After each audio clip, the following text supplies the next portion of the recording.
ये narrative set होते देख रहे हैं आप? इसलिए पूछ रहा हूं क्योंकि मध्य प्रदेश में चुनाव है। ये नैरेटिव सेट नहीं हो पाएगा, क्योंकि जिस मुद्दे पर अमेरिका की संसद में बहस हो सकती है, जिस मुद्दे पर फ्रांस में संसद में बहस हो सकती है, जिसमें ब्रिटेन में संसद में बहस हो सकती है, उस मुद्दे पर भारत में चर्चा नहीं हो रही। और प्रधानमंत्री जी कहते हैं कि आ, सदन के बाहर वो बोल देते हैं, लेकिन सदन में बोलने से वो डर रहे हैं। तो इससे शर्मनाक बात क्या होगी? और क्या प्रधानमंत्री इस देश की सभी चीजों के लिए जिम्मेदार नहीं है? जब वो रेल को झंडी दिखाने चले जाते हैं, मन की बात करने चले जाते हैं और विद्यार्थियों को परीक्षा पे ज्ञान देते हैं, तो मणिपुर के बारे में बोलने में उन्हें इतना डर क्यों लगता?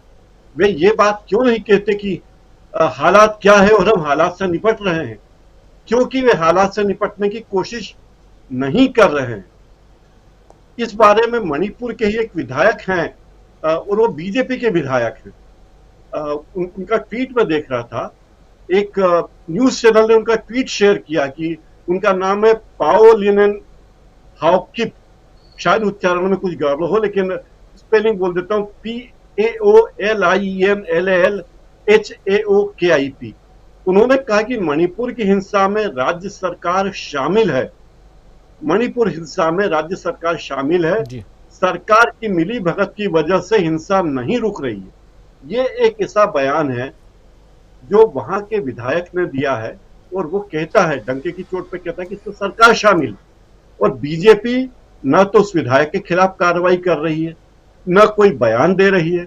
और उल्टे बीजेपी के एक नेता मनोज तिवारी जी, मुझे शर्म आती कि ऐसे लोग संसद में पहुंच गए और इस तरह की असंसदीय भाषा इस्तेमाल कर रहे हैं हमारे ही देश की संसद के दूसरी पार्टी के सांसदों के बारे में। शर्मनाक है। क्या स्पीकर महोदय को नहीं चाहिए था कि मनोज तिवारी को हटाते, मनोज तिवारी की सदस्यता निलंबित कर देते? क्या ऐसे व्यक्ति को इस संसद का सदस्य रहने का अधिकार है जो अपने विपक्ष की पार्टियों के नेता को नामर्द कहे, इतनी बेशर्मी से एक सड़क छाप भाषा इस्तेमाल करे? ये बात ठीक है कि वो नौटंकी करते हुए आए हैं, लेकिन सदन की गरिमा को तो बनाए रखना उनका दायित्व है। और जो प्रधानमंत्री जी इतनी बातें करते हैं, पूरी दुनिया के तमाम देशों के लोकतंत्र में, संसदों में बात हो रही है, हमारे प्रधानमंत्री कहते कि इस पे कोई बात करना नहीं चाहते, अमित शाह बात करेंगे। जब दुनिया भर के मुद्दों पर प्रधानमंत्री बोलने से हिचकिचाते नहीं है, तो ये कोई मंगल ग्रह का मामला तो है नहीं, हमारे देश का मामला है। प्रधानमंत्री को क्यों नहीं बोलना चाहिए? ये तो वैसे ही बात हो गई, केजरीवाल 18 विभाग सिसोदिया जी को दे दें पहले, और किसी फाइल पर दस्तखत ना करें और कहे कि मैं तो दूध का धुला हूं। तो मोदी जी ये चाहते हैं कि मैं तो दूध का धुला हूं, भाई मैंने तो कुछ किया नहीं है। और बयान अमित शाह दें, क्यों नहीं? अगर पार्टी हार जाए तो जेपी नड्डा बयान देंगे, देश में कुछ गड़बड़ होगी तो गृह मंत्री बयान देंगे, रक्षा के मामले में कुछ गड़बड़ हो तो रक्षा मंत्री बयान देंगे। लेकिन तमाम फालतू के मुद्दों पर जो गैर जरूरी हैं, उन मुद्दों पर माननीय प्रधानमंत्री जी बयान देंगे। जहां क्रेडिट लेने की बात होगी, प्रधानमंत्री जी बयान देंगे। जहां चंद्रयान भेजने की बात होगी, हमारे माननीय प्रधानमंत्री बात करेंगे। जो भी मुद्दा होगा प्रधानमंत्री बात करेंगे, लेकिन काम के मुद्दे पर बात नहीं करेंगे। ये क्या बात हुई? और दूसरों पर इल्जाम लगा रहे हो। अगर मान लो राजस्थान में भी गड़बड़ हुई है या छत्तीसगढ़ में गड़बड़ हुई, अगर मान लीजिए, और वहां कार्रवाई नहीं होती है, तो प्रधानमंत्री जी उसके बारे में भी बयान दें सदन में, तथ्यपूर्ण बताएं कि देखिए वहां ये हुआ। लेकिन एक बात मुझे अब तक समझ में नहीं आई, जो मणिपुर के मुख्यमंत्री कह रहे हैं बड़ी बेशर्मी से कि साहब साथ नहीं, एक बलात्कार हुआ या 2 बलात्कार हुए, तो ये कोई बात है? एक भी क्यों हुआ? एक भी ऐसी वारदात क्यों हुई? सवाल 7 का ये, इसे आप नारी की अस्मिता को आप आंकड़ों का मुद्दा बनाना चाहते हो, इससे आप आंकड़ों से जोड़ रहे हो। तो क्या 100-200 पे होगा तो आपको लगेगा मामला गंभीर है, 7 पे होगा तो गंभीर नहीं है, 1 पे होगा तो गंभीर नहीं है? ये तो बहुत ही शर्मनाक बात है। तो शर्म का पहलू हर तरफ से देखिए। मनोज तिवारी की शर्म एक तरफ है, गृह मंत्री की शर्म एक तरफ है, माननीय प्रधानमंत्री का जो बयान 36 सेकंड का है, वो बयान उनके चुप रहने से भी बुरा है। अगर वे चुप रहते तो जितना बुरा होता उससे बुरा बयान उन्होंने 36 सेकंड में दिया है। इस बात को कोई नोटिस क्यों नहीं करता, कोई बोलता क्यों नहीं? और जी पार्टी के नेता किस तरह से बात कर, आज खड़गे जी का नाम सदन में लिया जाता, उनकी पार्टी का नाम नहीं बताया जाता। स्पीकर जिस तरह बर्ताव करते हैं जैसे कि वो किसी हेड मास्टर की तरह बात करने के, नहीं तुम बैठ, मतलब इस तरह स्पीकर को बात करना चाहिए क्या? ये भी बहुत गंभीर बात है। कुल मिला के लगता है कि सरकार के पास कोई मुद्दा नहीं है, या सरकार मूल मुद्दों से, जो देश के मूल मुद्दे हैं, उनसे भटकाना चाहती है और इसीलिए इस मुद्दे पर चर्चा नहीं करना चाहती, और इस बहाने विपक्ष के सांसदों को एक एक करके सदन से निलंबित करना चाहती है, ताकि मनमाने प्रस्ताव, मनमाने विधेयक ला सके, उन्हें पारित करा सके। और संजय सिंह की का निलंबन मुझे लगता है उसी दिशा में एक कोशिश है। हालांकि संजय सिंह 15 मिनट तक आसंदी के सामने अपनी बात कहते रहे पहले कि मेरी ये गुजारिश है, उनकी गुजारिश नहीं मानी गई, और फिर आनंद फानंद में प्रस्ताव पारित करके उन्हें उनकी सदस्यता पूरे सत्र के लिए निलंबित कर देगी। राजीव जी, ये पूरा देश जानता है कि सदन में बहिर्गमन करना भी एक सांसद की ड्यूटी है।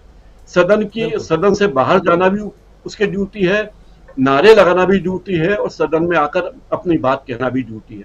तो सांसदों को, विपक्ष के सांसदों को काम करने से रोकना, ये देश के लोकतंत्र के लिए बहुत बड़ा गंभीर खतरा है। और लगता है कि मोदी सरकार अपनी नाक बचाने के लिए या अपना दामन छुपाने के लिए कोई न कोई कदम उठा रही है। जी राजीव जी, जी जी बिल्कुल बिल्कुल। और लोग अब प्रतिक्रिया भी व्यक्त करने लगे हैं।